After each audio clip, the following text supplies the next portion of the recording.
Governo Husuba Comando Geral Peniteli atau aplica sanção disciplinar criminal ba membro peniteli nebe alegadamente tiro nefeng.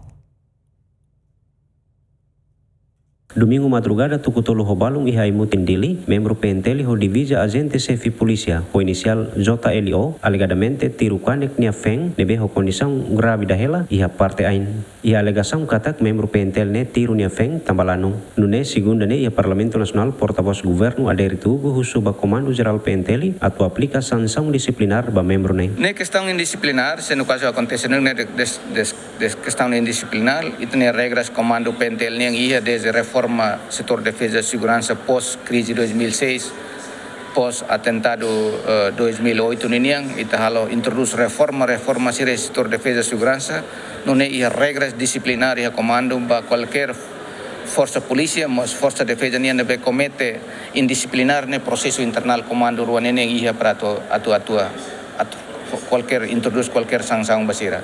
Nebe se acontece duni processo internal comando niang ia para halo intervenção. Enquanto ter informação nebe makiha, Comando PNTeli desarma ona suspeito ou de submete para processo disciplinar no justiça. No caso ne atende husi direção investigação criminal nacional. Afim caso ne acontece, família loriqueiras vítima bahalo tratamento intensivo e Hospital Nacional Guido Valadares, no dadão ne vítima alta ona husi hospital. Agostinho da Costa, Alerto Ximenes, GMN.